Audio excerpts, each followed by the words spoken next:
Hey guys, and welcome back to my channel. If you don't know me already, I'm Kristine and I'm a physical therapist. In today's video, I'm going to be talking about the different practice settings that a physical therapist can work in. I just feel like a lot of people don't know a lot about physical therapy in general, and also a lot of people don't know about all the different things that we can do and all the different practice settings that we can work in.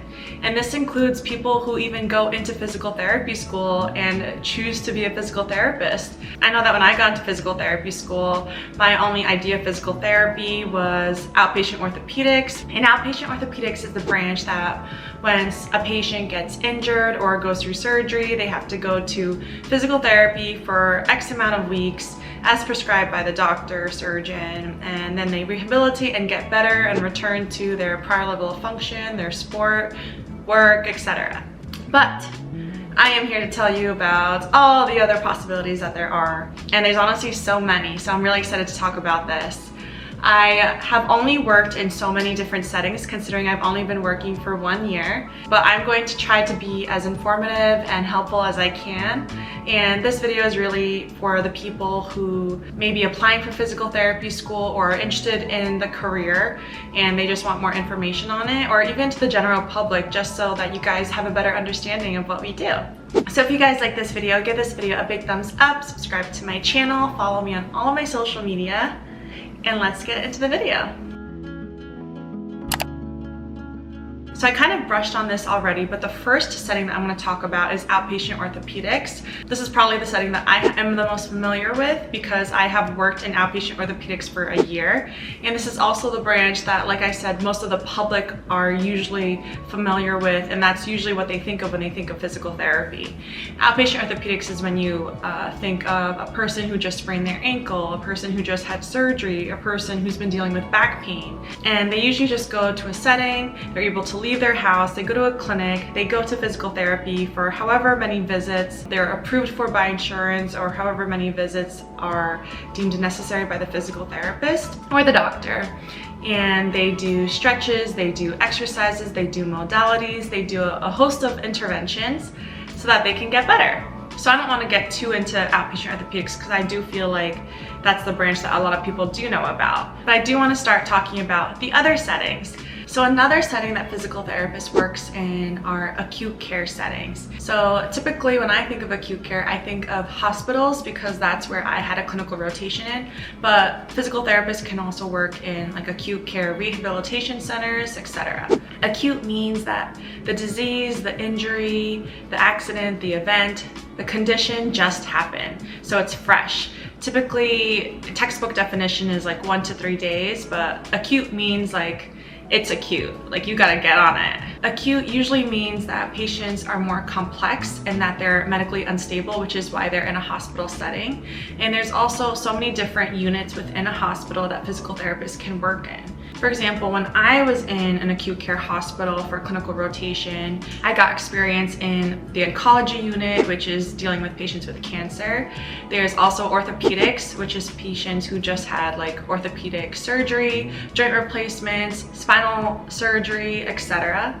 And there's also the pulmonary unit, cardiac unit, ICU, the ER. So basically all the different places in the hospital, those are all areas that physical therapists cover as well.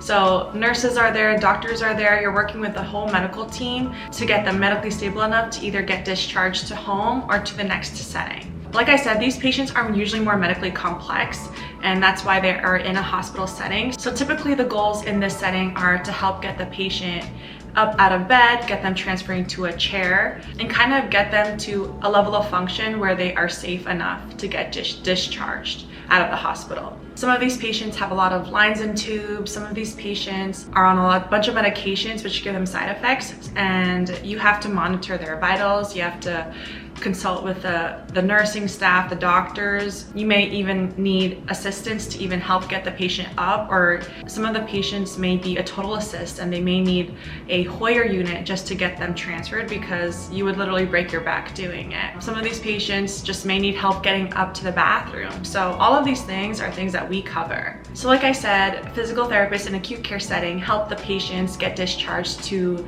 either home or to the next facility. So this brings me to another setting that physical therapist works in, which is skilled nursing facilities. So I actually don't have any experience in skilled nursing facilities, which is kind of a good and bad thing. I was kind of avoiding it just because I've heard a lot of stories about SNFs or skilled nursing facilities, more negative ones than positive ones, but I don't know. I've never worked in one, so I'm not sure. But basically, from my understanding of SNFs, of physical therapy in a skilled nursing facility setting, is that they help the patient also get back to an optimal level of function so that they can get discharged to home. So the whole reason why patients are in a skilled nursing facility are because they weren't medically stable enough to go home. So like I was talking about before, sometimes patients in an acute care hospital get discharged to a transitional unit or to the next setting, and skilled nursing facilities are one of them. So there's patients that either spend a short time in skilled nursing facilities or patients that spend a long time in skilled nursing facilities. The patients that spend time in a skilled nursing facility are the patients that may have had like a bilateral total knee replacement and have like 3 flights of stairs to get home and live by themselves and are unable to get up and down the stairs safely when they were in the acute care hospital. So they may spend more time in a skilled nursing facility with physical therapy, just getting stronger, allowing the tissues to heal a little bit more and to improve their function and safety so that they are safe enough to go up and down the stairs at home. So that's an example of a patient that would need short-term physical therapy in a skilled nursing facility. But some patients spend more time in a skilled nursing facility, and these patients are patients that may have more medically complex conditions such as like progressive neurological conditions like Parkinson's disease, some cardiac complications, maybe a patient had an infection. So from what I've heard from some people that I know that have worked in skilled nursing facilities is that working in a SNF is physically and emotionally and mentally demanding. But physical therapy in general is a demanding profession, but I did hear that SNFs tend to be a little bit more challenging than other facilities. But I don't want this to scare anyone, but that's just kind of like what I know of it. I'm just trying to be honest. But I also do know that usually SNFs are the jobs that are always looking for physical therapists. So there's always going to be a job opening at a SNF. So if anyone's ever considering doing travel therapy, which is a whole nother topic, a lot of the clinics that travel therapy agents have available are skilled nursing facilities. Enough about the skilled nursing facilities. Let's talk about another practice setting that physical therapist works in. Let's talk about inpatient rehab. So inpatient rehab may be one of the most challenging but rewarding practice settings a physical therapist can work in. And in inpatient rehab, a patient usually spends like 2 to 3 weeks or so in this setting, and they just stay there. They go to therapy for an hour or 2 a day, and they are seen not only by the physical therapist, but maybe the speech language pathologist, the occupational therapist. They're seen by multiple disciplines because they need to get better fast and in a short amount of time. So the reason why this type of setting is very rewarding is because you see tremendous improvement in that amount of time. So it's very difficult because it's a lot of pressure, but it's super rewarding. So the patients that physical therapists usually treat in this type of setting are a lot of neurological patients, from what I understand. So these are the patients that just may have had a traumatic brain injury or a spinal cord injury or a stroke. In a neuro, it's extremely important to try to regain function early on after the condition, because that is when you can see the most gains and the quickest gains and the best gains because of neuroplasticity. The longer you wait for rehab, then the more difficult it will be to gain that function back. So that's why patients who just had some neurological event or condition go through inpatient rehab. I also never had any clinical experience in inpatient rehab, but I always thought it was super interesting. I have shadowed and observed here and there, but I've never had a clinical rotation. But yeah, like I said, I've always thought it was interesting because I do think neuro is interesting. Yeah, maybe one day, you never know. The next setting that I want to talk about is home health, which holds a very special place in my heart. I don't know why, I just love home health. So home health involves the physical therapist going to a patient's home to do physical therapy. And this can be either for 30 minutes, 60 minutes, whatever the patient can tolerate and whatever the physical therapist thinks is clinically appropriate. So the patients that are treated in home health are the patients that cannot access outpatient services and cannot safely leave their home for rehab. So these are the patients that are either developmentally disabled, so patients who have maybe like a seizure disorder or a cerebral palsy or are wheelchair bound or who've had a stroke. So it's kind of sad because these patients are also medically complex and more low level than the patients that you will see in outpatient orthopedics. The other kind of patients that you will see are the older adult population or the geriatrics. And these patients can be active, these patients can be wheelchair bound, bed bound.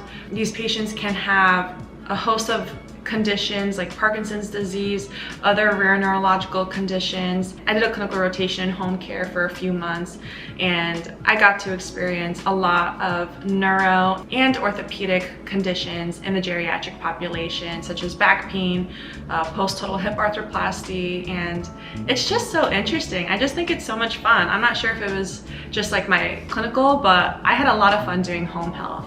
I think home health is fun because you get to see the patient in their living environment, in their everyday environment, and you get to be creative with your therapy and kind of use what is in the patient's house to do exercises, to get them to move.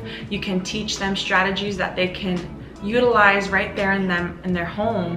You can help set up their environment so that they can move around better and so that it's safer. And you get to just travel and meet a bunch of people. So I think that's also cool. There's just a lot of cool things about home health.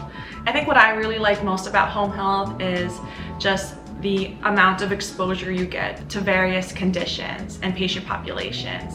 I could go on and on about home health, but I have one more setting I want to talk about. So I hope I didn't forget any settings, but I think that the school setting is the last setting that physical therapists work in that I did not cover. So I also don't have any clinical experience in the school setting. So usually when you work in the school setting, you have to work with pediatrics.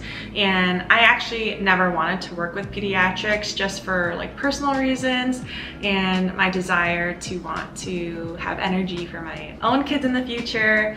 That's just my own thing. And I also think that kids are a whole nother challenge, and I would rather just focus on adults. Young adults, teens, and older adults. But kudos to the physical therapists that work with pediatrics and in school-based, because it's definitely challenging, but I bet it's so much fun.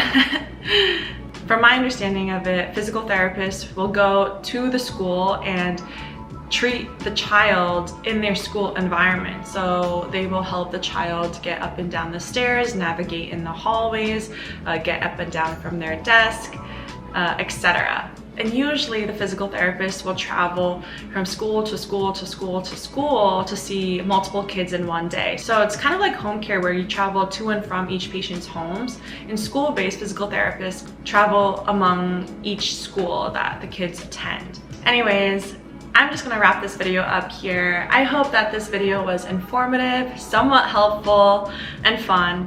But I love talking about physical therapy and just kind of sharing what I know and educating the public more about this wonderful profession. So as you guys can see, there is just so much that we can do. So it's kind of nice because if you ever just kind of get burnt out in one field, or even if you just want to explore another setting, then you can do that. The possibilities are endless with this profession. So it's nice that you get to do all these different things. And I think that the fact that there's so many different settings and so many different patient populations that we treat shows why it is important that physical therapists are considered autonomous practitioners and doctorate practitioners as well, because we have to understand all the different systems in the body to treat the patients on all these different practice settings. So we really kind of know a little bit of everything. So I think it's just amazing. Yeah, feel free to drop down any questions in the comment box below. If you guys have any questions about anything I said or anything about physical therapy related, or if you just want to say hi. Thank you to all who made it this far, and thank you guys all so much for the support so far. It means a lot to me. I will wrap this video up here, but I will see you guys in the next video. Bye.